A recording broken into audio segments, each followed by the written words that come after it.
Let's podcast alongside Joe Giglio. I'm Joe Ovies inside Eford Studios in downtown Raleigh, thanks to Empire Properties and thanks to Copiers Plus. Check them out online at copiers-plus.com. Get your documents to the cloud. It's clutch. Get yourself a piece of equipment that allows you to scan in photos that you don't have to go online and pay for anymore, right?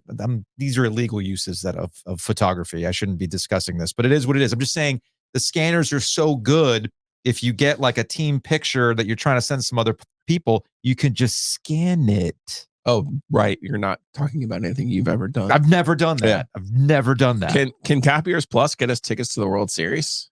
I don't know. Got to talk Drew about that. Is he a baseball fan? No, he is a baseball. He's a Braves fan. Oh, and that's not going to work with this whole Yankees thing. You want to go to Disneyland or some nonsense? Apparently, we are going to Disneyland in March. Wow. I'll take the World Series. I've never been to Dodger Stadium. I think that would be. I've only seen it. I think that'd be kind of cool. That would be kind of cool. It's life changing. Yeah, no, I've only driven past it. Like I've seen it. I've never been in it, and it looks like an amazing spot. Ravine. Yeah. Before we get into some local items, some errors and corrections. Again? It's fine. Wow, we're having a week. So I caught myself yesterday when it was too late. So when we were talking about middle class problems, I know.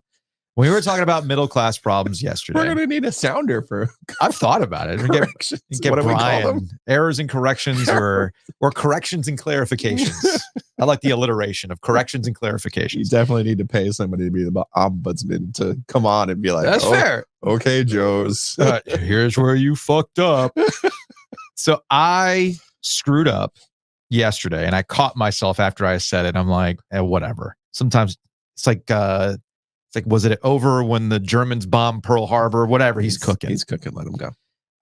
I said in the middle class Christmas of, hey, be thankful for what you got. And then all of a sudden, We Are the World starts to play. I meant to say, because it's Christmas, I meant to say, do you know it's Christmas? I said, We Are the World. Both worked. No, holding hands. One's more specific. Because remember, Bono does scream, thank God it's them instead of you, which that's nothing something to says. Thank God for. Yes. Yeah, man. I mean, hey God, thank you for their misery. I appreciate it. I mean, that's like the precursor to Christmas shoes. Like, hey, man, I had little baby Jesus in a manger come down and send me this poor boy with a dying mother to remind me it ain't so bad, right? Yep. So Bono screaming, thank God tonight it's them instead of you. That's what I meant to say. Okay. So I screwed that up. Apologies. I was informed by my mother yesterday and some other audience members of the female persuasion that. Shout out to Dilly. Yeah. My mom took me to task yesterday. She goes, I saw that video with the students fighting at Carter Finley Stadium. Oh. I was like, yeah. Okay. She's like, would you have done that if it was two guys fighting? And I said, well, yeah, I would have. I mean, we have. I even brought up the Cam Newton 7-on-7 fight. I mean, we did a similar breakdown. We did. I paused it. I was showing this guy, like, I've made a terrible mistake when Cam's punch. Like, we did all that stuff. But I was informed by another audience member that, yeah, but it was how you highlighted the mustache guy with the grin and how he was going to save this for a little bit later. I was like, well, I was making fun of the guy. What? Spot the lie. but no. But I look. It was presented to me that I have evolved beyond the Buzz Babe days, and that was a little bit of a regression. Yeah, 2 stations, 1 cup. Yeah, that it was a little bit of a regression. I said, you know what? You're right.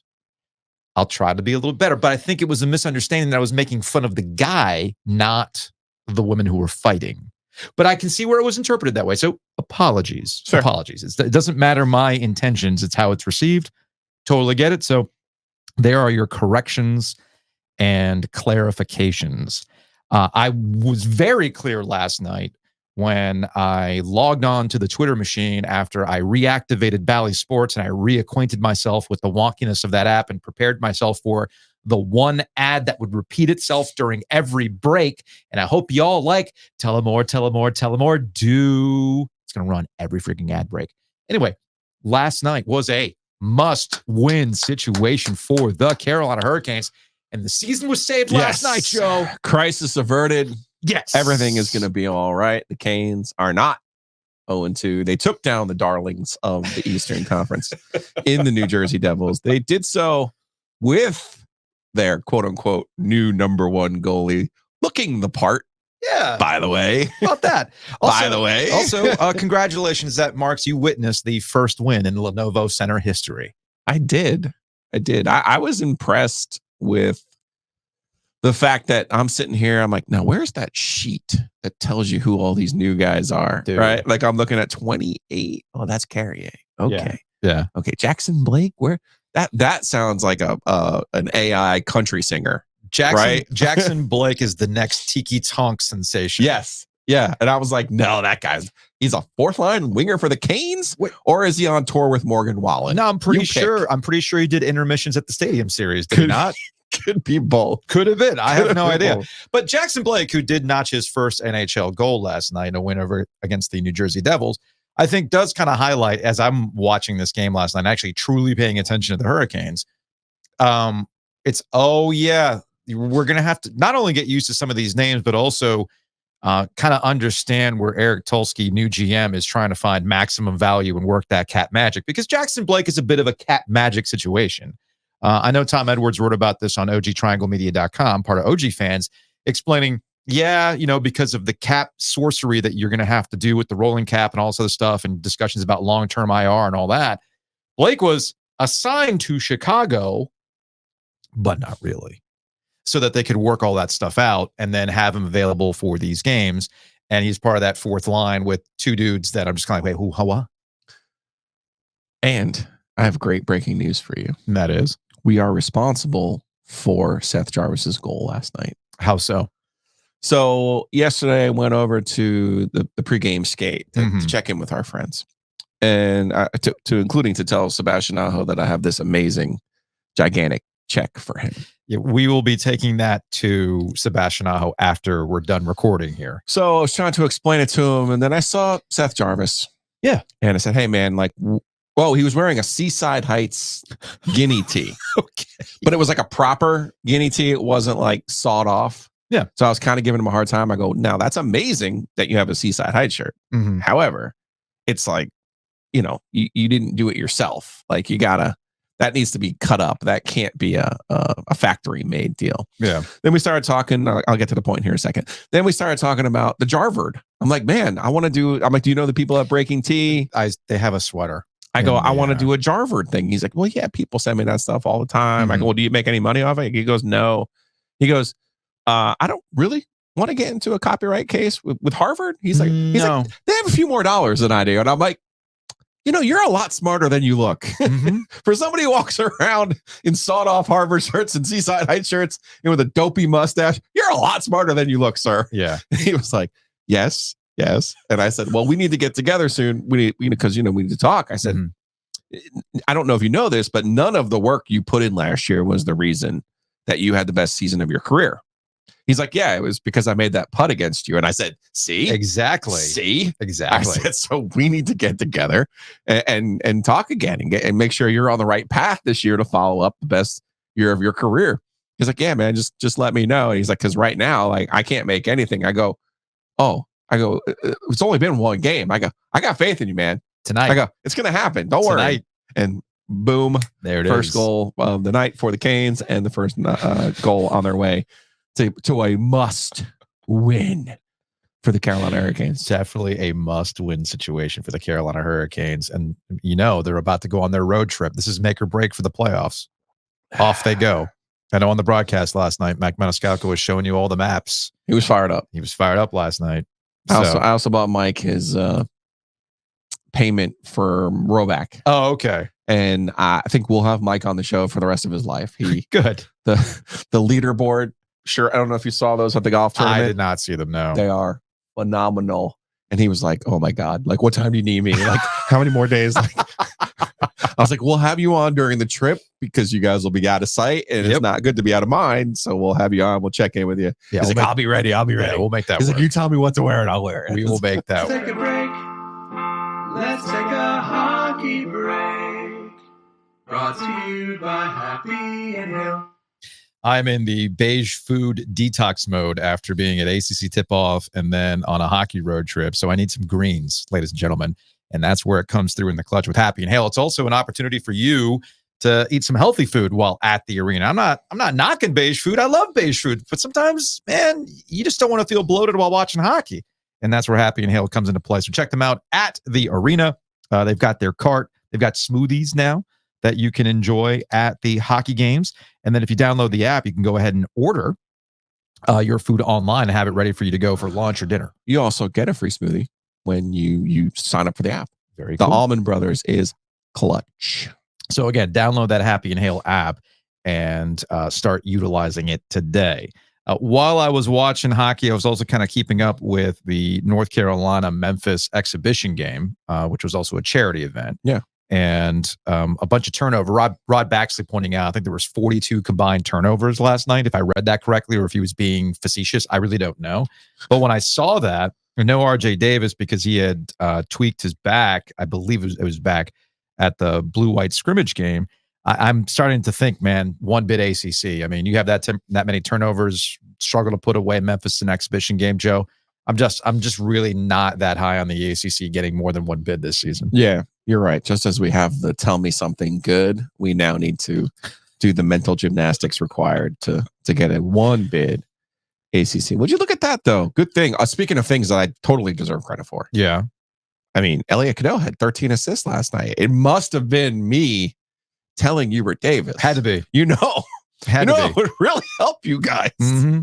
I don't know if you know this, but the history of North Carolina basketball and all of your wins and championships and Final Fours, point guard's usually pretty good.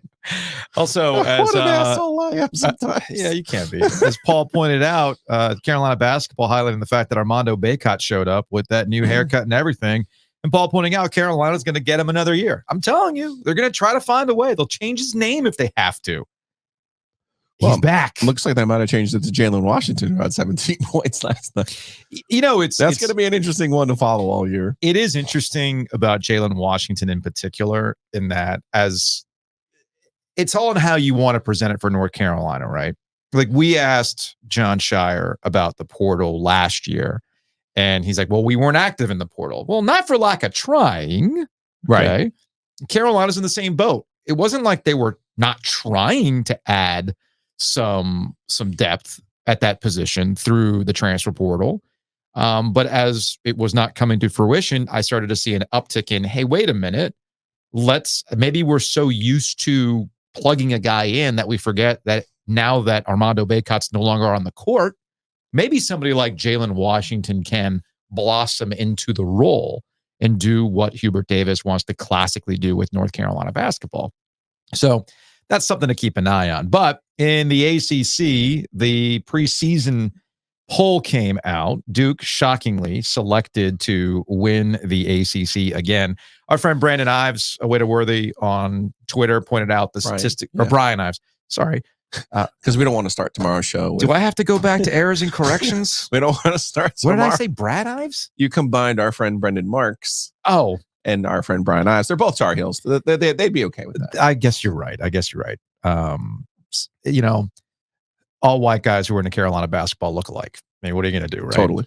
So I'm kidding. And have names that start with B. Yes. Yep. Yes. Shout out to Brian Barber, the old Tar Heel blog too. They throw them all in there, right? All in there. They all look all alike. the Sams. Sure, why not? So I'll add that to my errors and corrections for today. Anyway, point being, Ives highlighted the fact that this is what Duke typically does. They're usually a team that gets picked to win the ACC for a variety of reasons. That obviously does not mean that they're going to go out and win it. Looking at the preseason poll, Duke with the overwhelming amount of votes, North Carolina with 11 first-place votes, Wake Forest got a first-place vote, which I found interesting. As they should have.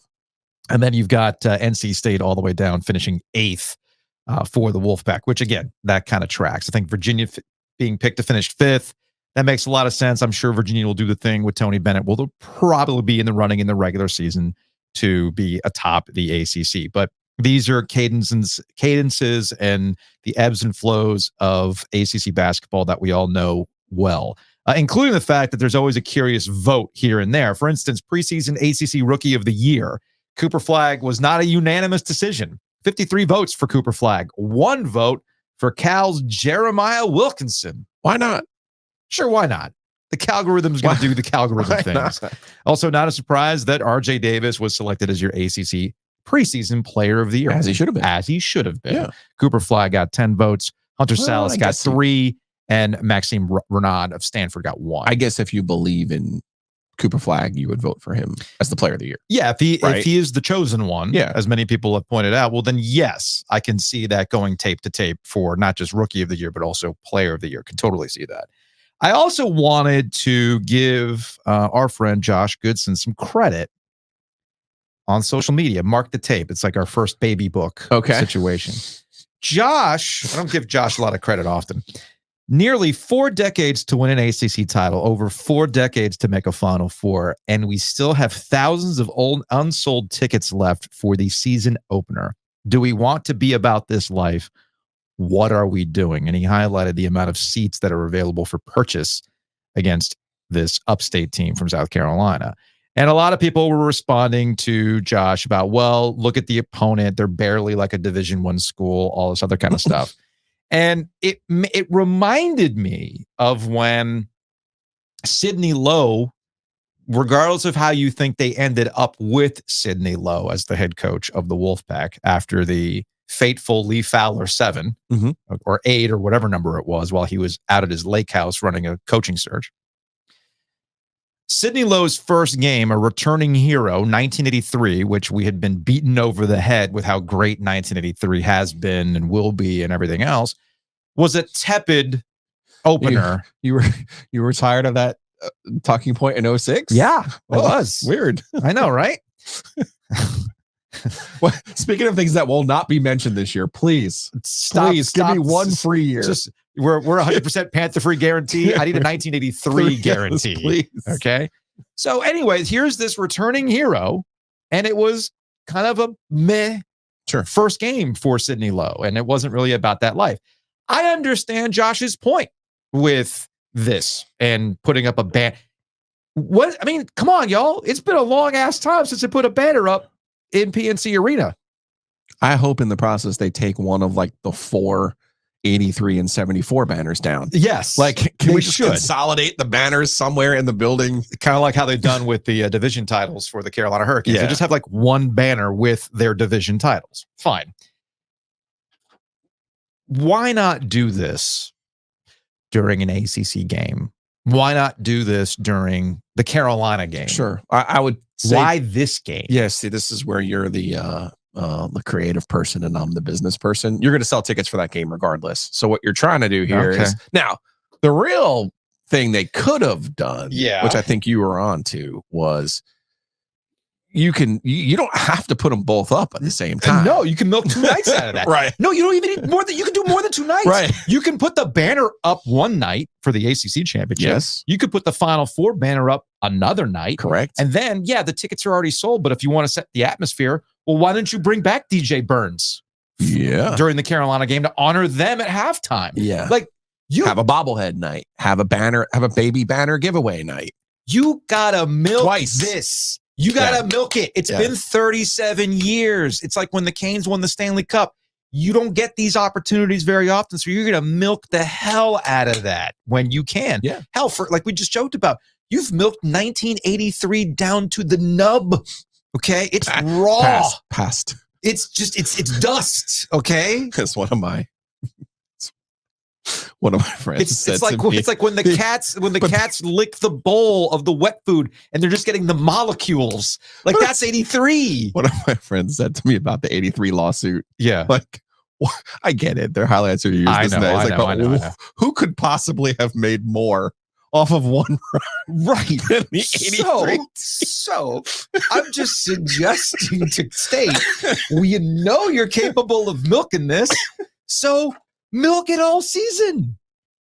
Yeah, and play a better team than Upstate too. While you're at it, there is that. Anyway, play Jules. Did you see that Jules? I'm gonna see if we can get him on tomorrow's program. Where's he at? He's at a. I can't keep track. I think his name of the school is Lincoln.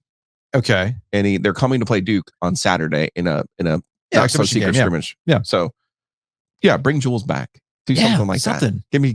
You want me to get all those feels going? I need a day where they bring back Herb Sunday. That's what I need.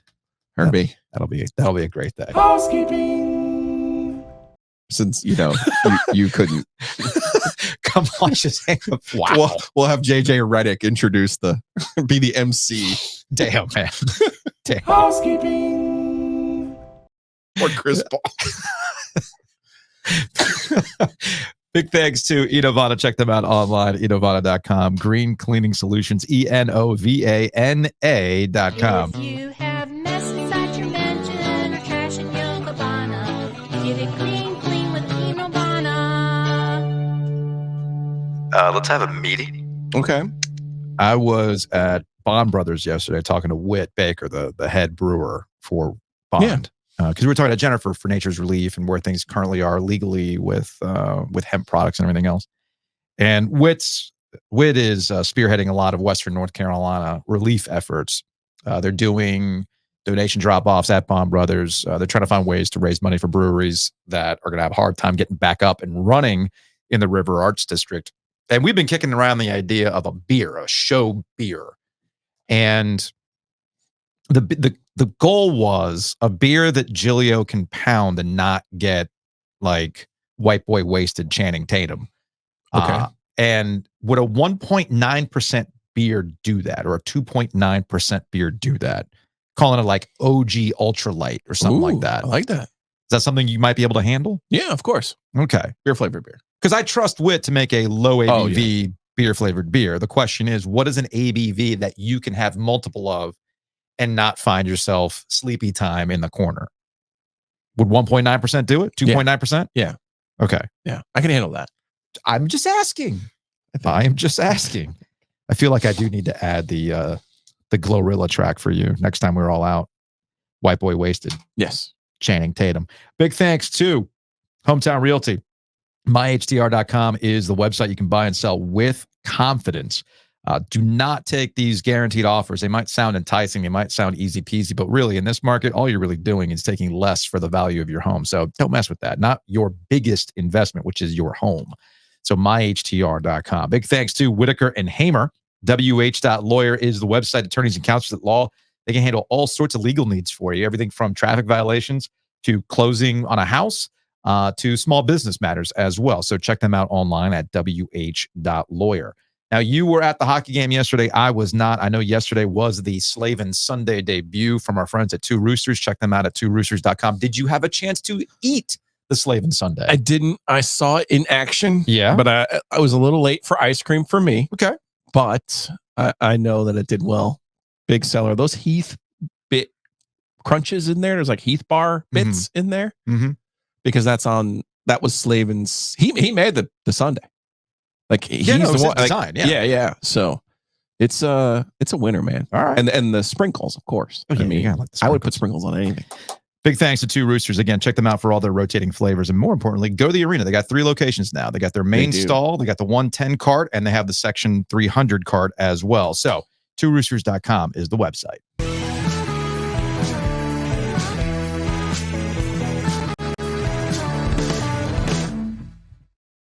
It was a busy day in the NFL when we hit publish on the podcast yesterday. So let's run through some things. And folks, it is Wednesday, so you know what that means. It's your 100% Panther Free Guarantee. All right, so 2 teams in the AFC East made moves at the wide receiver position. One makes sense. The other one is just placating their aging superstar quarterback. Can you guess which one it was which? Wow. Can you guess? I took the reunion as, hey, maybe this will get him going. No, it won't. Aaron Rodgers has not eclipsed 300 yards in a single game since the Week 14 game. Yeah, since Week 14 of 2021. I found that stat interesting yesterday, as though he's just one guy away from making this all work in New York. He's not. If you look at the last 3 games, there have been some moments. He's not. He's not. There have been some moments in games, like on Monday night, he had his Hail Mary, which, look, man, that's incredible. Guy has 4 completed Hail Mary passes. That's insane to me. But he's been really terrible in endgame situations as of late. And because, as great leaders do, he throws everybody under the bus along the way and he does not make himself accountable for why these things did not play out. They couldn't muster more than 9 points against a bad Denver Broncos team. Well done. Well done. Somehow that's the defense's fault. Got it. When they lost to Minnesota, was that the cadence issue game? Right? Yes. It was the cadence issue. Maybe the coaching staff needs to have a little bit more accountability out there, not you, the quarterback. And then, of course, on Monday night, he blames Mike Williams for not running the right route. And, of course, the officials as well, as if the Jets haven't had a whole bunch of penalty problems all season long. So the solution to all of this in New York is, I know what, let's go get his buddy, Davante Adams, and bring him to New York. That's going to be what's going to get us over the top. You don't think this will help them? No, it won't. Okay. It will not help them whatsoever because, again, why are we acting they're boys. I get that they're boys, but it comes down to a bad offensive line and Aaron Rodgers not being in his mid-30s anymore. Yeah. We have to stop acting as though that magic is still there, as though he's Tom Brady, as if there's multiple Tom Bradys out there. He's old, coming off an Achilles tear. He doesn't have the same fastball. Why are we treating it as though they can overcome a 2-4 start? So now, just not to be a contrarian here. Okay. Don't you think it was worth it if you're the Jets to try to salvage the season? What are we like really... if you're saying, I guess what I'm saying is you're 2-4, right? So you're 2 games out of first place. Mm-hmm. You're only 6 games into the season. I agree with you that he does not look like the same player. No. But they're not in the same position that the Carolina Panthers are in, where they should be punting and rebuilding and looking for players who are going to help them in the future. I think the mistake you're making is in how I'm viewing it. What I'm viewing this as multiple instances of appeasing your aging quarterback who's not going to get you to the promised land. Yeah, but aren't you already committed? You're pot committed. So if you don't make another move, why are you sitting here just treading water? Okay. Like, the mistake that they made, let's be perfectly clear here. They kept a coach who did not demonstrate an ability to be a differentiating factor. Okay. The NFL at this point, and I was trying to explain this to my son and his friends. Here's the NFL, or here's sports in general. Because heck, after watching the SEC and me coming and seeing some sunlight, right? Yeah. There's 2 ways to win in any sport. You can have more talent than the other team, right? Like, hey, we just have more talent than you. We're going to overwhelm you. We're going to beat you. Pure and simple. Kind of the easy way to do it, right? Okay. Right. And we see that a lot in college. But that's not going to happen in the NFL. So in the NFL, you have to have probably 2 or 3 guys on each side of the ball who can make a difference, right? And then you have to have a coach in the NFL who can help you scheme to win a game in situations, whether it's a clock management situation, whether it's a red zone, as we've seen with Andy Reid, just be brilliant in the red zone, right? You either have to have then equal talent and out-coach somebody or superior talent to somebody. So if you're the Jets and you go into a season with a coach who you're never going to out-scheme anybody, well, where does that leave you? You now have to figure out a way to get more talent. So getting Davante Adams, I didn't think they were going to be able to do it by all accounts for, the salary cap and what Adams' contract is and this and that. The salary cap isn't real. You told me this. I didn't believe it. And then all of a sudden, deferred money, all here that we are. stuff. Yeah. Voila. They'll pay for it later. The Jets have Davante Adams. I'll say this about Adams and Rodgers. Adams doesn't have to be open. He is the original. He does not have to be open guy. Okay. The connection that they have was such that kind of like Gronk and Brady. Like, you don't even have to scheme him open. You just, because the way that those two have the connection that they do, it works for them. You know how this is going to play out, right? That's maybe that's 4 years ago. Maybe that's 5 years ago. Maybe that's not now. Mike Williams is done. Okay. He's done. He's done on that roster. You can't neuter him publicly. Right. In a way again, this gets back to Aaron Rodgers, true leader of men, selling his guys out, and obviously he's bringing his buddies in. And Davante Adams is going to be, and they're trying to do like this. They're doing the videos like he's sneaking up behind. They're all back together, and it's just like, dude, you're not. As somebody pointed out, you think you're Gronk and Brady. That's not what this is. You are not that crew. You do not have multiple Super Bowls together to act as though you're like this dynamic duo getting back in the AFC East needs to be looking out, man. Like, hey, Patrick Mahomes, KC, we are coming for you. And this is what I was getting at, because this is how functional teams operate. Serious teams operate. And the Jets historically have been an unserious franchise. Mike Williams is going to end up with the Kansas City Chiefs when it's all said and done. And guess who's going to ball the hell out? We've already seen this. Right? Right? We know how this ends, right? Darius Toney. Because like the Amari Cooper thing, right? Yeah. So that's the other move. The Chiefs. Bills go get Cooper from Cleveland. So the context here is that the Bills moved on from Stephon Diggs because he wasn't worth the headache, and they wanted that offense to be a little bit more evenly spread out. Correct. Okay. That it wasn't all dependent on this guy who wants the ball, and are we getting bad Josh, good Josh, whatever. So they see a market inefficiency with what's going on in Cleveland and Deshaun Watson. Amari Cooper he's not a perfect player. I know he's got a little reputation for some drops and whatnot. Fine, so be it. But this adds to what Buffalo wants to do in a division that is literally there for the taking now. Because the Jets are unserious, as I've mentioned. The Dolphins Patriots are terrible. Dolphins are in disrepair because of what happened with Tua Tagovailoa. And yes, the Patriots are bad. So it makes total sense that the Bills would go out and get a guy like Amari Cooper.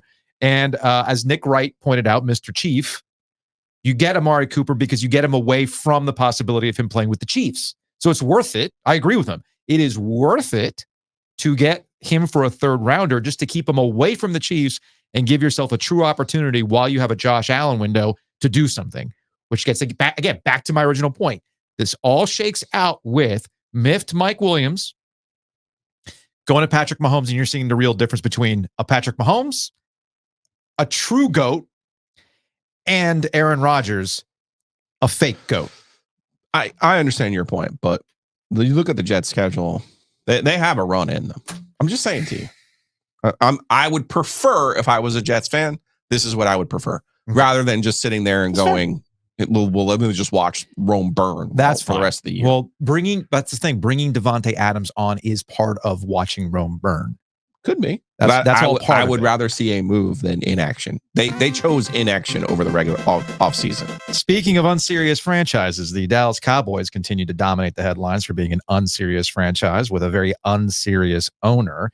Jerry Jones was on the weekly hit he does with 103 Fan out in Dallas. RJ Ochoa found this on. He had screen grabbed it and all that fun stuff.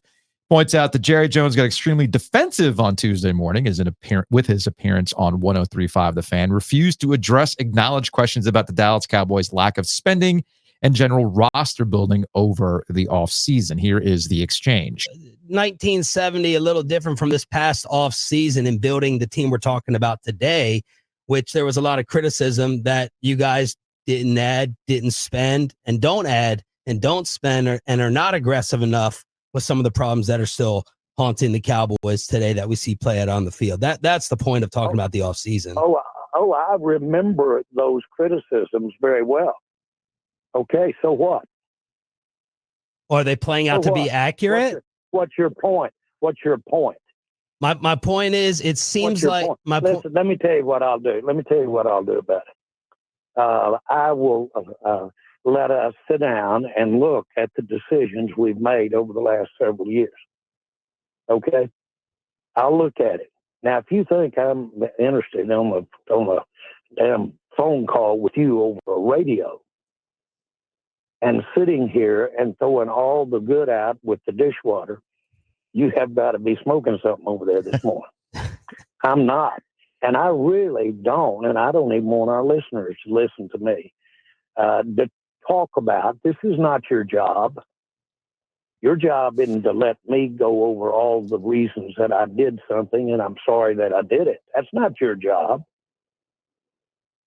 Well, my job is to ask why. Job, or I'll get somebody else to ask these questions, man. Jerry, we're trying to figure out why the team is. I'm not kidding. I'm not kidding. You're not going to figure out what the team is doing right or wrong. If you are, or any 5 or 10 like you, you need to come to this meeting I'm going to today. There are 32 teams here. You're geniuses. Jerry, okay? Y'all really think you're going to sit here with a microphone and tell me all of the things that I've done wrong and without going over the rights?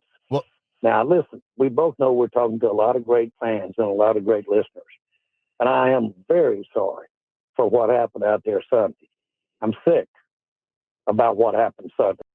So he continues on. Does he pay this person? I think the way it works, they're like the flagship, and these are like paid appearances or whatever it is. It's part of the radio deal, I guess. If I understand how these things does he work. have control over this person? Yeah, he could. Does Jerry Jones have control over the radio station and the person? He does not have control in the radio station, but there is a long history of owners. In fact, I have some of our old radio colleagues who have been pushed out of their positions because of not just owners, but even like coaches at schools. Okay. Like there's a very public back and forth of what happened with our guy Brent Axe up in Syracuse, because he wasn't talking positively enough about Syracuse. And the owner of the radio station, who happens to be boys with Jim Boeheim, all that stuff kind of goes on behind the scenes. So you have influence over who's there if they're not happy with it. But Jerry Jones, he went on with Diana Rossini shortly after that to explain his frustrations, and he had some weird I'll answer myself to real fans and to like people who know football Wolfpack fans, right? As if what these guys are doing, tell me you don't understand the essence of sports talk radio or what we do as a sports podcast, in that we are vocalizing for the fans to the ownership or the coaches. So when he says, I'll talk to real fans, what do you think these guys are doing? Do you think that real fans aren't engaging with this radio station to complain about where the Cowboys are right now and the way Jerry Jones is handling stuff? So real short, that to me is just unseriousness. It's also pretty basic, dude. Like you strung out your quarterback contract when it's been proven time and time again that you pay earlier and save later. Like no one needs to be a genius to figure that out, Jerry. No. You're a fucking idiot is what you are. Yeah. The whole thing here is, this is also another lesson too for, I think, folks in our business. Ownership, coaches, players, they are not your friends. No. They're not your friends. No. They never will be your friends. No. You can write or discuss things in a positive way that they'll never acknowledge. Correct. But the minute you actually have some level of objective criticism, or you're asking tough questions because of the way things were positioned and the way things are having to play out, suddenly you're a hater, or I'm not talking to you, or you don't know the real story. Well, man, we've had multiple opportunities to discuss this. You refuse to give us the real story. Does it sound like I am unpacking instances in which all the praise that I might give an individual or a team always gets ignored, but the minute I have some mild criticism or presenting, hey man, this is how people feel about the situation, I'm suddenly a hater? This is why I don't become cozy with management. This is another lesson in that. It's also Michael Jordan and Charles Barkley. Yeah. They were legit friends. And Barkley was just basically like saying, you don't work hard enough as a owner, and they don't talk anymore. Nope. It's wild. Nope. It's wild. They have folks have insulated themselves immensely. And that's why when people kind of shoulder shrug about like locker room access for media, right? Sure. Or why does Giglio get so worked up about Zoom teleconferences rather than in-person teleconferences? Well, this is why. They insulate themselves so much that when they actually get faced with legitimate criticism, they don't know how to handle it. Yeah. And there was, or they default to what Jerry Jones did. I own this station. I own you. I'm not paying you. I'll replace you. Right. There's that attitude. Okay.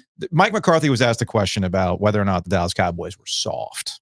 Okay. Which is one of the worst things you could ever ask somebody in sports. You gotta, that's the last in case of emergency one. That is not a, trust me, as someone who's done this long, that is not one you throw out there. You don't throw that out there. No.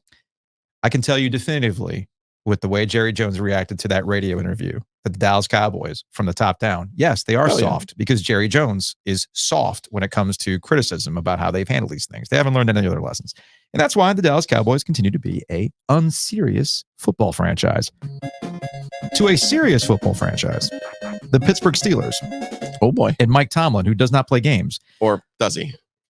Is he playing semantical games now? That's the question I had for you. Justin Fields has been okay for the Pittsburgh Steelers, and the Pittsburgh Steelers have had an okay start to their season. They're 4-2. Like I said, they're okay. They're not. It's better than 2-4. I mean, okay is, fair enough. Losing. Fair enough. He said, if I'm reading this correctly, he said that that Russell Wilson is in consideration to start this weekend, and he has to get some rust off and getting back out there on the practice field and everything else. When's their bye week? It's not this week, right? Bye week's coming up though. No, Steelers open date is. When's their open date? Oh, geez. Or is it a while? Why is this? Or is it just not showing? I'm literally on the ESPN schedule. You don't know. There it is. Week 9. Week 9. Okay. I feel like this is more of a Russ comes back in after the open date situation, more so than he's actually going to play this weekend. And this was floated as though why would you move on from Justin Fields at 4-2 and get Russell Wilson back there? And my thought would be, well, the reason why you do that is because it's not like Justin Fields has been knocking your socks off. Right. He's been fine as they've gotten to 4-2, which would lead me to believe that Mike Tomlin, who doesn't really play games when it comes to who he's going to put on the football field, would just put Russell Wilson out there to appease Russell Wilson. Like, this is not like an Aaron Rodgers type situation. I don't think Tomlin's the type to appease Russ in this situation. And Russ knew that when he came to the Pittsburgh Steelers. I think Justin Fields has done what the Steelers have wanted him to do. Yeah. They wanted him not to make mistakes. So, yes, his yards per game is kind of sad. And he's only had he's had 2 games. All of his starts have been in the hundreds in terms of passing yards, except for 2. 300 yards and a loss to the Colts. But he has 5 touchdowns and only 1 interception. He also has run for 5 touchdowns. So, I mean, he's kind of done the, hey, I get it. You did all this wacky stuff with the Bears. Some of it worked, some of it didn't. Yeah. We don't want any of the wacky stuff. We want the safe stuff. Yeah, it makes sense. Do you really think Russ is safe Russ better than safe Justin is what this comes down to? I think safe Russ is probably better than safe Justin at this point. But there's only one way to find out. Yeah, sure. I mean, but I can understand that mindset in the preseason and in the offseason. Like, okay, here's the track record. I think we could do this with Russ. But once Justin showed that you can do this, once he showed you could play safe, I don't understand this move, to be perfectly honest with you. I mean, maybe you have a conversation with Justin Fields saying, hey, look, man, we're going to go back to Russell Wilson because we still feel that he gives us a different chance to win. But we know what you can do. And now there's no guarantee that Russell Wilson will be able to complete the season injury free. We want to see what we have in Russ. Yeah. It's as simple as that. You know who's really fucking good at that? Mike Tomlin. Exactly. That's what serious football franchises do. And while we do make fun of the, hey, Mike Tomlin's battling again for the winning season record and all that kind of stuff, we say that kind of tongue in cheek. But at the end of the day, given what he's had to work with, yeah, man, Mike Tomlin is very good at what he does. There's a whole hive out there that's mad about Mike Tomlin. And I know. And saying it's a little bit of the shit be happy, right? Like him being like, hey, we've never had a loser. And some people are like, yeah, but you've only been to the Super Bowl once. It's like, well, or twice, but yeah, okay. Sorry, we don't have Patrick Mahomes. Right. Sorry. Sorry about that. All right, we'll close on this. Tom Brady officially, the meeting that Jerry Jones was referencing had to do with a one-day owners meeting. You're a genius. I can't believe he said that, as if the owners in the NFL are somehow geniuses because they have a lot of money. Yes. And own an NFL team. It's rich guy brain rot. Yeah. Again, that's what makes you a genius. This is rich guy brain rot, and that is what Jerry Jones has been dealing with. And I think there's a little bit of rich guy brain rot when it comes to Tom Brady, bringing him into ownership and chumming up with people. So yesterday it was official. The NFL ratified Brady's deal to become a part owner of the Las Vegas Raiders. The only thing that I would say about this, which cool, he's a part owner. If you thought Tom Brady was bland on Fox before, let me tell you. Explain why, because there's all kinds of restrictions now over what he can and can't do. He cannot talk about officiating. He has to be careful about what he says about other players. He actually can't take part in some of those production meetings. I was going to say, even worse for him, like he can't go to practice and can't go to these in-person meetings which is why I've always found it really, really strange that, I find it strange, and I don't, why Fox decided to invest so much in Tom Brady. I think there's a miscalculation in what people want versus what Fox feels they have to do to keep the NFL happy. Because oftentimes these broadcast crews aren't about actual talent. It's about showing the NFL, we love you so much that we're willing to spend this amount of money on this broadcast crew. Joe Buck and Troy Aikman on ESPN/ABC for Monday Night Football is an indicator to the NFL from Mickey Mouse. Hey, man, we love you. That we're going to spend this amount of money to make this a marquee game. And when it comes to Fox, it's about bringing on Tom Brady to appease advertisers when they bring him out for the handshake stuff, for the upfronts and everything else. And for the NFL to see, like, we've got the GOAT on our broadcast This team. is for the older demographic. It is. Because the younger demographic is the one that wants the Rob Gronkowski, Julian Edelman podcast.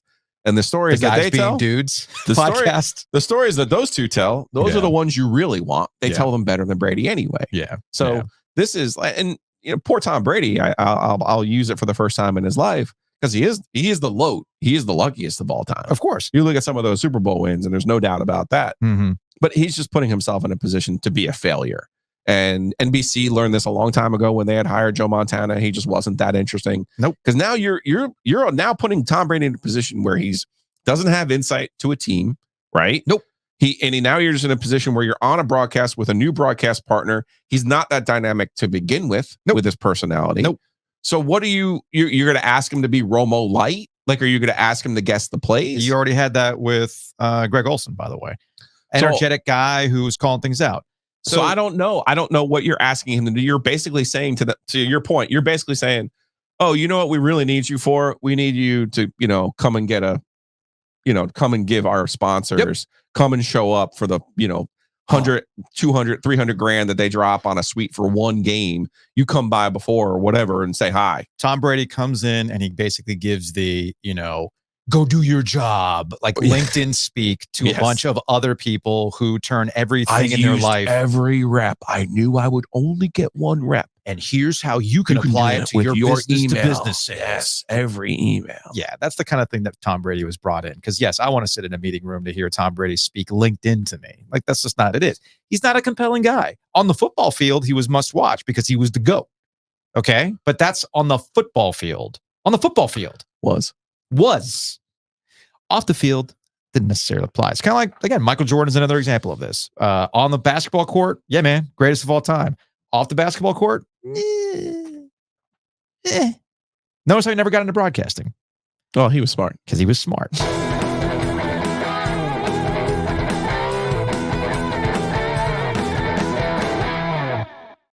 Big thanks to O2 Fitness. As we know, they are more than just a gym. O2 Fitness, so much more than a gym. Went to O2 Fitness yesterday to take Jacob to the gym so he can get some reps up. I'm seeing the gains on the kid. He's absorbing the hits on the board. He's popping back up. He's getting stronger. Every time he shows up, the staff is like, there's the little man doing his thing. It's about that age, isn't he? Yeah. Nice. Yeah. I was going to work out and I realized, no, I had other things to do. So I sat there and I worked. So O2 Fitness really is more than a gym. Great Wi-Fi as I sat there and knocked out a bunch of email while Jacob was getting his gains. And then you went early this week to renew physiotherapy. We're getting some dry needling. We're working on our heat. We're working on our stretches. Working on a lot of different things. We're going to have our guy JP on tomorrow. And I have a question for him, a real life injury list question for him tomorrow. Okay. How does one recover from a weekend road trip? What are our best practices? Okay. Does liquid IV really work? Yeah. Does the Gator Light work? Does any of all the ibuprofen I'm pumping into my system, is that really helping me? Good question. I don't know. Good question. Big thanks to Longleaf Swine. Check them out, longleafswine.com in downtown Raleigh. Barbecue's fantastic. The brisket is great. Don't sleep on the smash burger and brunch. We've talked Adam into making the smash a permanent part of. We'll take credit for that, not the sales or the actual quality of it. But we will take credit for that, and we're gonna take credit for brunch business as well. The things that they're able to do with the meats are fantastic, including that breakfast burrito that has the brisket in it. It's a perfect time of the year for them. It's their Super Bowl. October is their Super Bowl. Go check them out on Edenton. There's always parking on Edenton. Mm-hmm. So, longleafswine.com. You can get catering as well. Big thanks to our friends at Home Field Apparel. It's another Home Field hoodie day here on the OG. Oh, you went Rob Lowe. I didn't even notice that until you pointed it out. Oh, I had this last year. That's amazing. Yeah, Home Field just make, like you say, the Rob Lowe NFL logo. Yeah. They just have Home Field stuff. That's awesome. Because, maybe you don't want to commit to a school logo, but you really want to wear the hoodie. Sure. Boom. The Home Field Old School Athletic Department hoodie is choice. So go to homefieldapparel.com, use that promo code OG24 to save 15% off your order. Again, that's homefieldapparel.com. Use that promo code OG24 to save 15% off your order.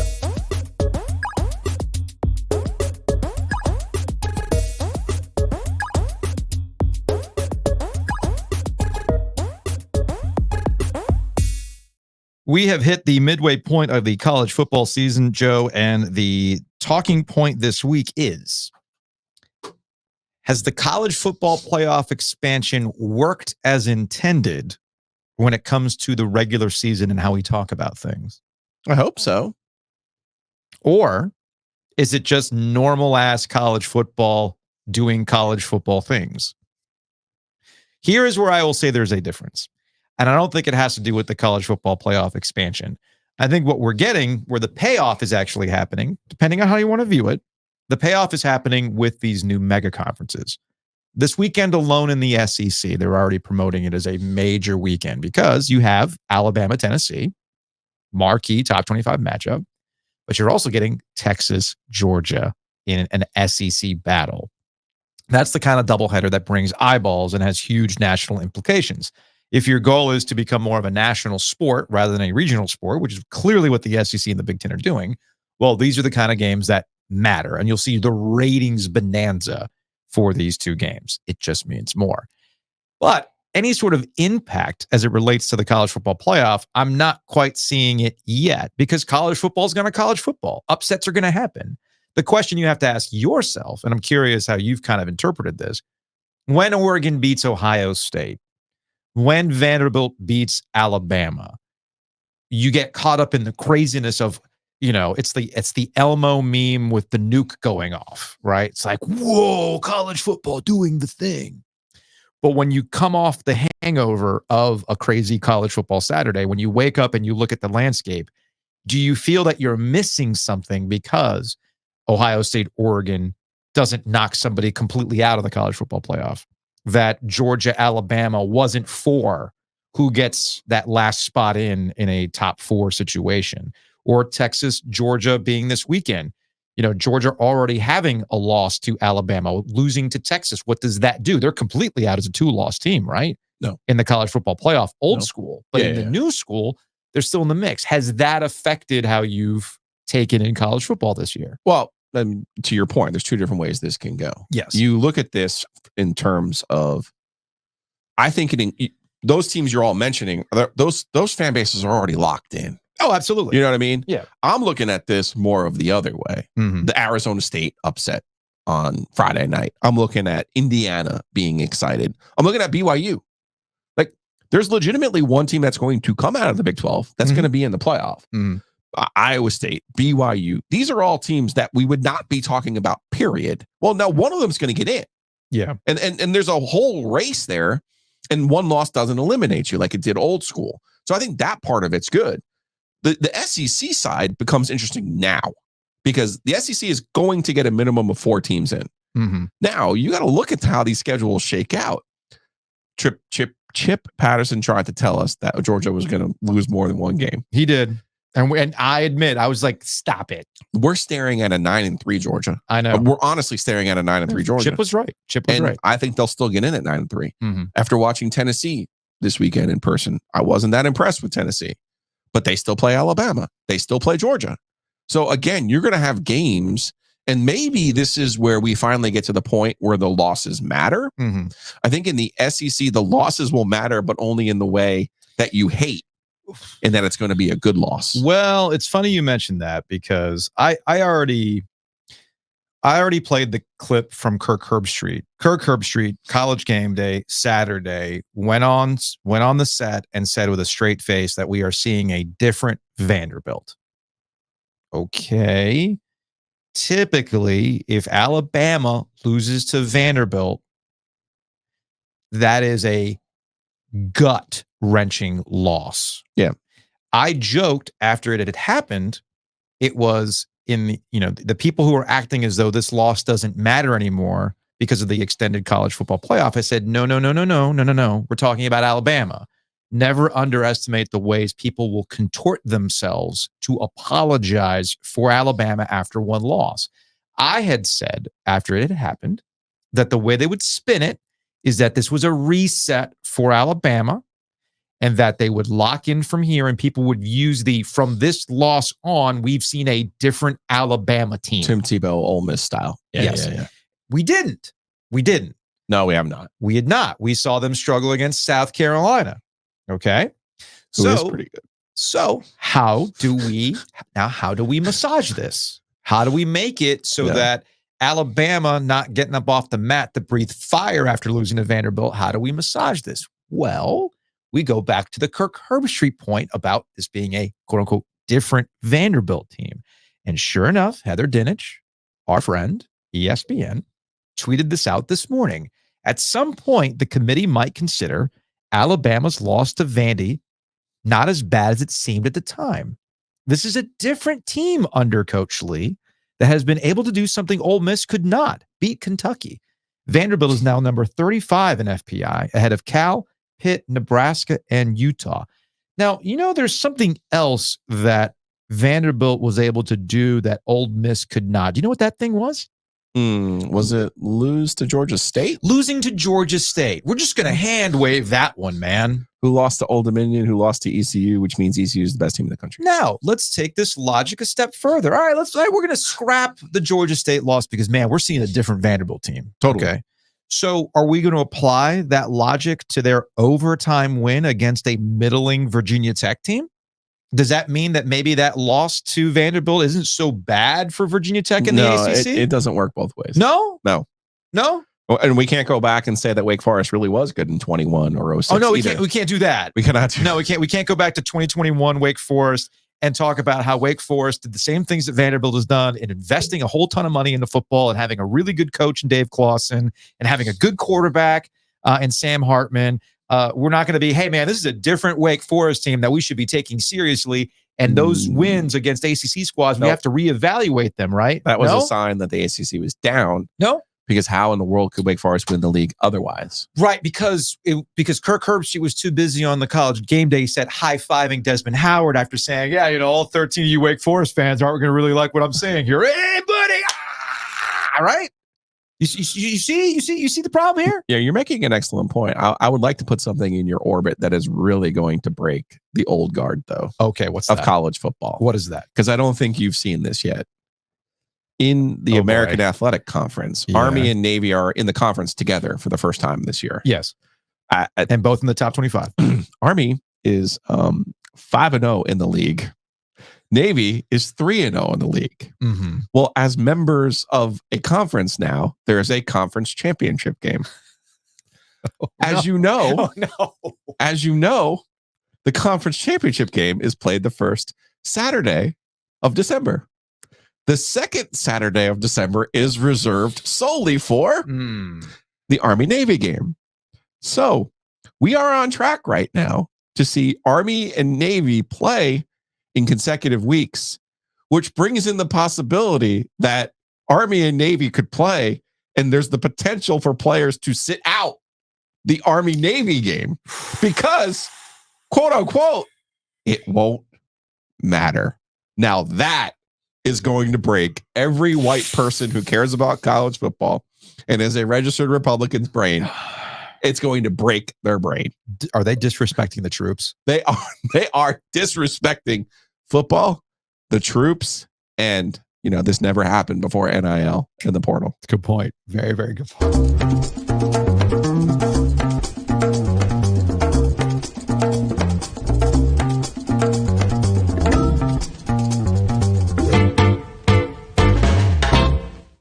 On over to DraftKings right now. I'm looking at futures on the DraftKings Sportsbook app. Texas is plus 370 to win it all in the college football playoff. Ohio State is plus 450, according to DraftKings. Georgia's plus 500. Oregon is plus 550.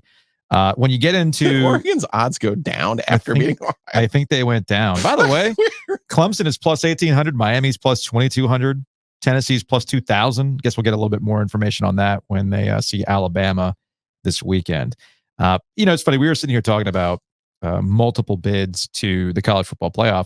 The ACC is likely looking at 2, but it kind of depends on the right 2. If it's Miami Clemson getting to an ACC championship game, all things being equal, the winner automatically goes, and I think the loser gets an at-large berth. Yeah. I don't see Assuming this happening. No quarterback injuries, disasters, everything else. Yeah. As much as people are on the Pitt bandwagon, as much as you're all about some smooth in this case, I don't see them being true contenders to get into the college football playoff as an at-large. That loss to BYU, that's going to be something that potentially helps BYU.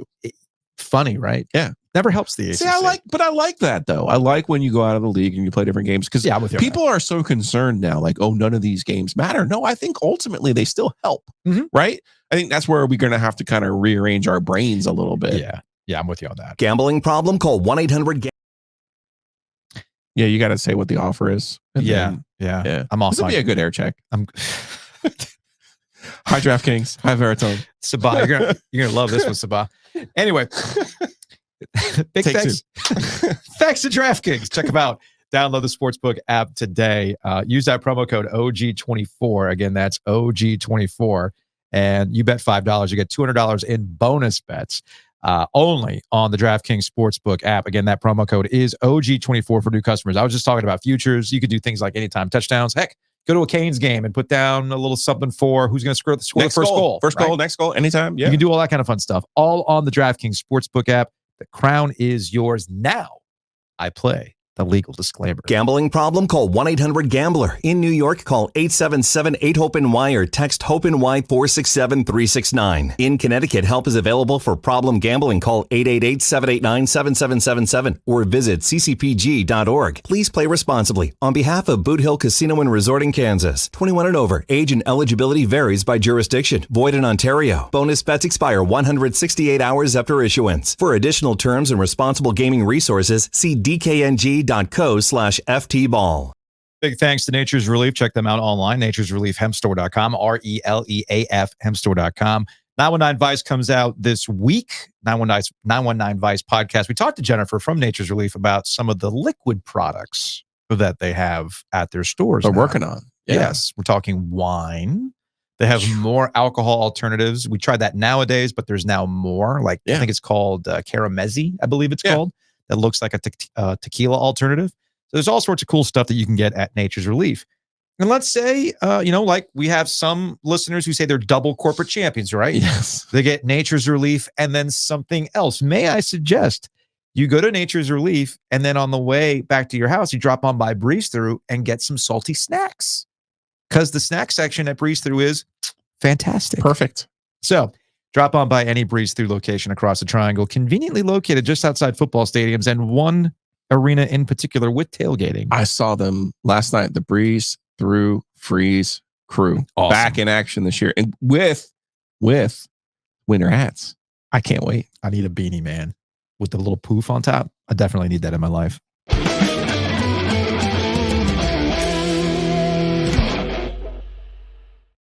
Our listeners are awesome, so we appreciate them, especially when they get in on the bits. And that's exactly what Glenn over at Color Graphic decided to do with this giant check, this 5-foot check. No, is it more? Is it more than 5? It's 5 feet. Yeah, 5? 60 inch. Okay. Yeah. Yeah, That was just seeing Giglio trying to fit it into his car Camry yesterday. was So Pretty again, struggle. so the context here is that there's an ongoing bit between this show and Sebastian Aho where Giglio and Aho match each other in some dumb parlor game.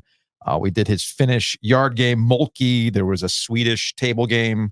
Yeah, the Dutch shuffleboard. Yes. And then we had a Tetris battle, which you ended up winning. And not really pleased about this, but there was a fake check on the line. Yes. Well, I mean, it's a real check. I mean, that is the amount he makes in the preseason. So that is a $0 check. And Glenn, you heard the podcast and you're like, I got just the thing. Well, yeah. I mean, Giglio was like, I'm going to head down to Party City, get myself a big check. And I'm like, Party City, dude, come on. You got to come to Color Graphic. We'll hook you up. So, so that's what I did. So when you say you can make something out of whatever, you really mean it, including a giant check with the date and $0 and signatures. Yeah, we have big letters in our lobby, a big sign that says, "If you can dream it, we'll create it." So that's kind of our motto. Oh, tell Joe the other thing that you wanted to do for when someone is potentially not here.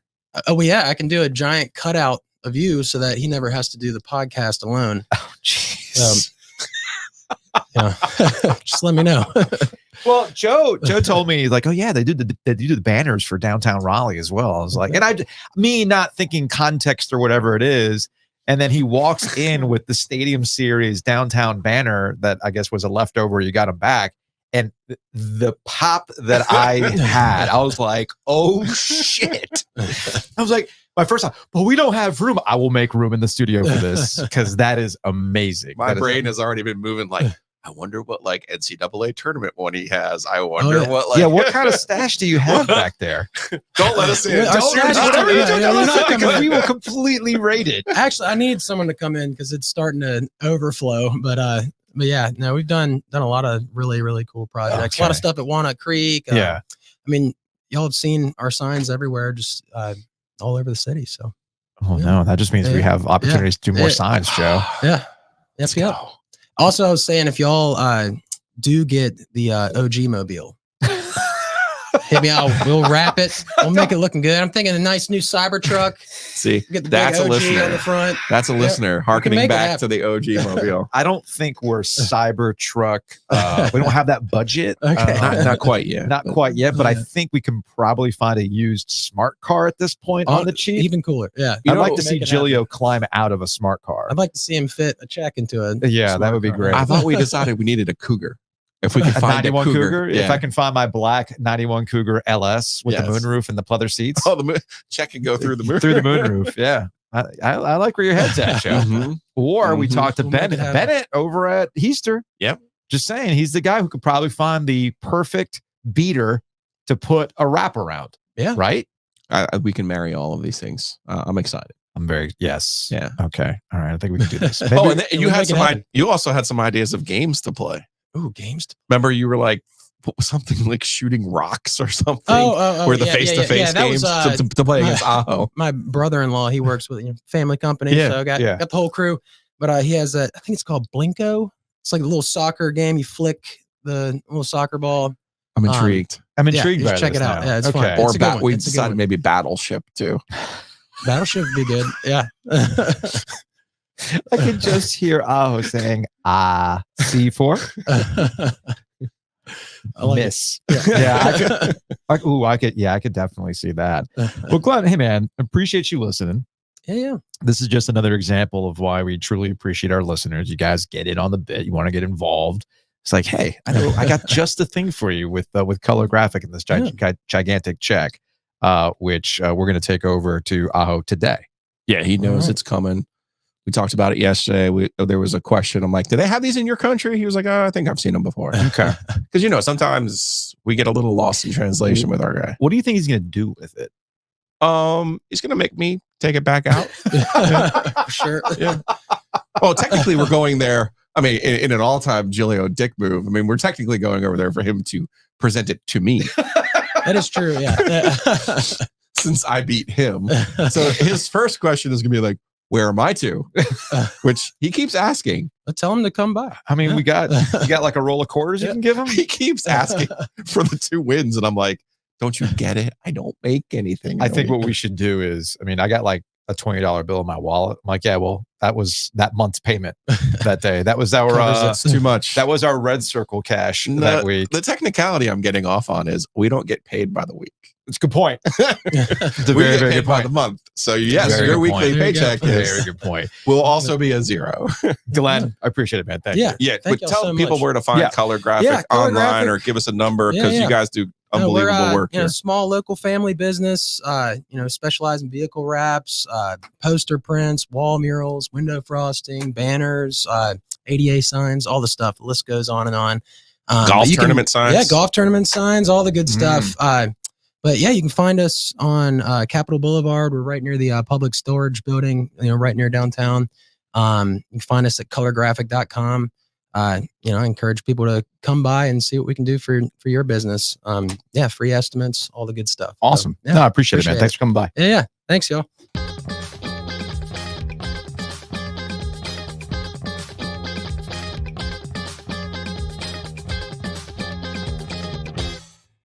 Big thanks to the Butcher's Market. You can check them out online, thebutchersmarkets.com.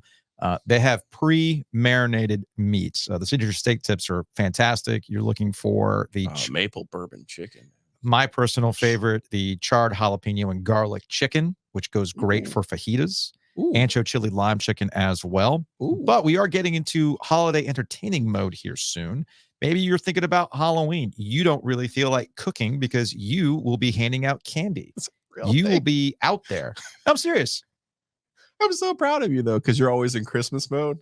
And I kind of sort of thought you were going like holiday. No. You didn't disrespect the ghost at all there. I like Absolutely not. You have plans on Halloween. I'm laughing because you're something right. in the oven. I'm laughing because you're right, because we would sit out front. Yeah. On the street. Yeah. Why wouldn't you want? Well, it could be a gorgeous night grill. Or grill. Yeah. They do catering too. There's that. Butchersmarkets.com. Also, big thanks to Mosquito Authority and Pest Authority. By Halloween, you should not be dealing with mosquitoes, but just in case.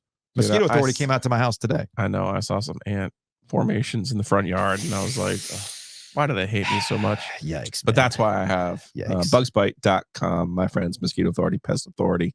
They don't believe in contracts, but they do believe in saving you money. So go to bugsbite.com.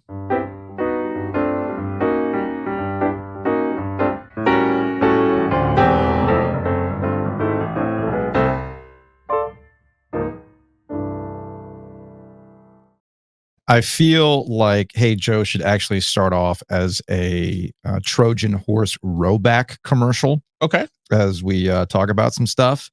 For instance, on the YouTube comment section, we had a couple of people pointing out that they would like some of the home field the rowback apparel. We have from AmSouth97, need to tell rowback folks to get the triad teams into their university collections. We can try to make that work out. We also, where was the other one that we had about putting like little OG things all over the place? But I have a couple people that said they'd be down for these types of things. Here we go. From Slick Pack, mark me down for a 2X OG rowback. So some people are down with that, Joe. Yeah. So let's do that. So go to rowback.com, use that promo code OG20. We'll still workshop what we're going to do with that OG polo. I've thought about having, like, I wonder, could they get away with little like architectural designs of buildings around here? Yeah. Like, could we do a building that looks like where Duke plays basketball, and a building that looks like where Carolina plays basketball, and a building that looks like where State plays basketball? You do little ones of those? Yeah, it would be tough for them because they'd actually have contracts with those schools now. Okay. Yeah, they're getting a little bit ahead of ourselves here. Fine, fair. There's a new series coming out with Carolina and State in basketball that will launch. Okay. RJ Davis, I can confirm, is their spokesperson for Carolina. I am a go-between, so I feel like I have a lot of power here on this NC State deal. So you're like Jerry Jones, right? Ben has deputized me, so nice. I feel good about that situation. I've seen all their designs. Mm-hmm. They have a really cool Raleigh edition that's also coming out in the spring. Mm-hmm. Raleigh. So it has the belt line, the outline of the belt line. Oh, that's funny. It has the Capitol building. It has Wade Avenue, the actual street sign. Mm-hmm. It has a cardinal. It has an oak tree. There's a basketball. There's some other stuff there. Like there's hockey. There's hockey. We could rip off a design from our friend William Needham Finley IV. He used to have an Augusta ripoff of the 440 outline with a golf flag in it. He used to say we don't do a 440 outline with an OG flag golf pin. Who knew? Something to consider. Yeah. So go to rowback.com, use that promo code OG20.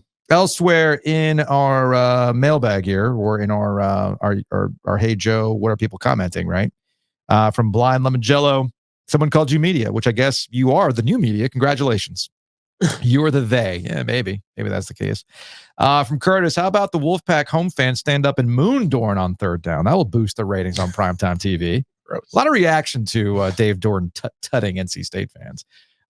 From Dark Methos, always feels like Canales says a lot, but never really says anything at all. Yeah. Congratulations. I gave Canales a lot of credit in the preseason, but he has fallen into that trap. for sure. Another one from Curtis. Philly fans threw snowballs, ice balls at Santa back in the day. Yeah, you're right. I don't care about kids being at your press conference. From Revisited. If the ACC is concerned about not having enough ranked teams, there's a really simple solution for that. Every one of those 9 ranked SEC teams that play an ACC team in the first week of December, just take care of business, and the rankings will take care of themselves. Yes, I think everybody's understood that winning is part of that equation. From Paul, he also talking about Gen Z. The oldest Gen Alpha kids are now 14. Those are the kids the leagues need to be appealing to, although not sure anyone outside of Gen Alpha can use their language. Skibbity toilet, skibbity Ohio are real terms. And honestly, I don't have it in me to find out what they mean. I fear the definitions will make me weep for humanity and the American education. Here's where I'll push back on they're not quite going for Gen Alpha and why they're still focused on Gen Z. And it has to do with that age in particular. When you get to college, that is a very formative time for you to become a sports fan. Yes. And if you start losing this next generation because millennials bought in.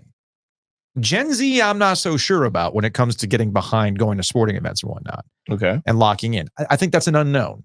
They might get into college sports, but how long are they going to stick with it? Right. Is that a gateway to other sports and things like that? That I do not know. I think they're too focused on that right now to even be worried about Gen Alpha. From more YouTube comments, from Patrick, if the UNC defense still has issues tackling and if the linebackers are still out of position in week 7, don't you think that comes back to coaching at some point? From the Georgia Media Group, it is a Jeff Collins problem, dumbass. From Baskov, Jeff Collins is poison to any team he is part of. Mind you, this is a man with a Georgia Tech helmet as avatar. The guy is the biggest joke in college football. Brownlow put me on this game. The Georgia Tech fans are very, very salty about Jeff Collins. And this is why I don't think it's a Jeff Collins problem, is because multiple defensive coordinators have found themselves in the same boat. It has not, I don't think it has to do with the scheme. I think it has to do with the player. And I'll just tap into my old Steve Logan radio days. If they don't know how to tackle by the time they get to high school, that's a you problem for getting them. Yeah. Okay. That's something they should already know at that point. It's like the old, you can't coach effort, right? Right. At this point, if you're just not a skilled tackler, you might just not be a skilled tackler. To Twitter, hey, Joe and Joe, there are no price tags at the Game Day Marketplace or the Buffalo Brothers Zone for Storm Brew, the only product without a price tag. Storm Brew is now $11.50 for the can. I don't know how much it is for the pint, but for the cans of Storm Brew, the 16-ounce cans, they're now $11.50. Okay. Inflation, man. Inflation. Or just ownership wanting that kind of stuff. Let's see. We got this from Kelly. Why am I thinking this belongs in the OG Media Studios? Oh, that is a wonderful pennant. That's got the Terps on there. This is pre-Florida State. Basketball at its best. Oh. Kelly, how much do you want for this? Yeah. Someone else said they had it too. I need one. 2468. Yeah, this is I need that for the studio. Mid-80s probably. I absolutely need that for the studio. Let's see. We've got from Khan. Both Joes traveling in one week and leaving Twitter abandoned of positive vibes. Where was OG when NC State fell? Where was OG when our enemies surrounded us? Sorry, we were a little busy, but we talked about it after the fact, didn't we? So it's all good. Let's see. From Saad. Oh, this is in response to our conversation with Armando Bacot and RJ Davis and rivalries and stuff like that. Not going to lie. He really understands State fans, RJ Davis. We will legit hang on to this until our dying breath. As it should be. As it should be. And from Philip Rivers Burner, it's not a rivalry, but we hate them and hope they lose every game. Yeah, look, that's a feature. That's a feature, not a bug. And finally, this is something that I think we're going to have to spend some time talking about tomorrow because I don't know all the details yet. But from Parker Collin on Twitter, I know talking camels every week doesn't pay the bills for y'all, but what is currently playing out in the creek might be a good topic for OG business.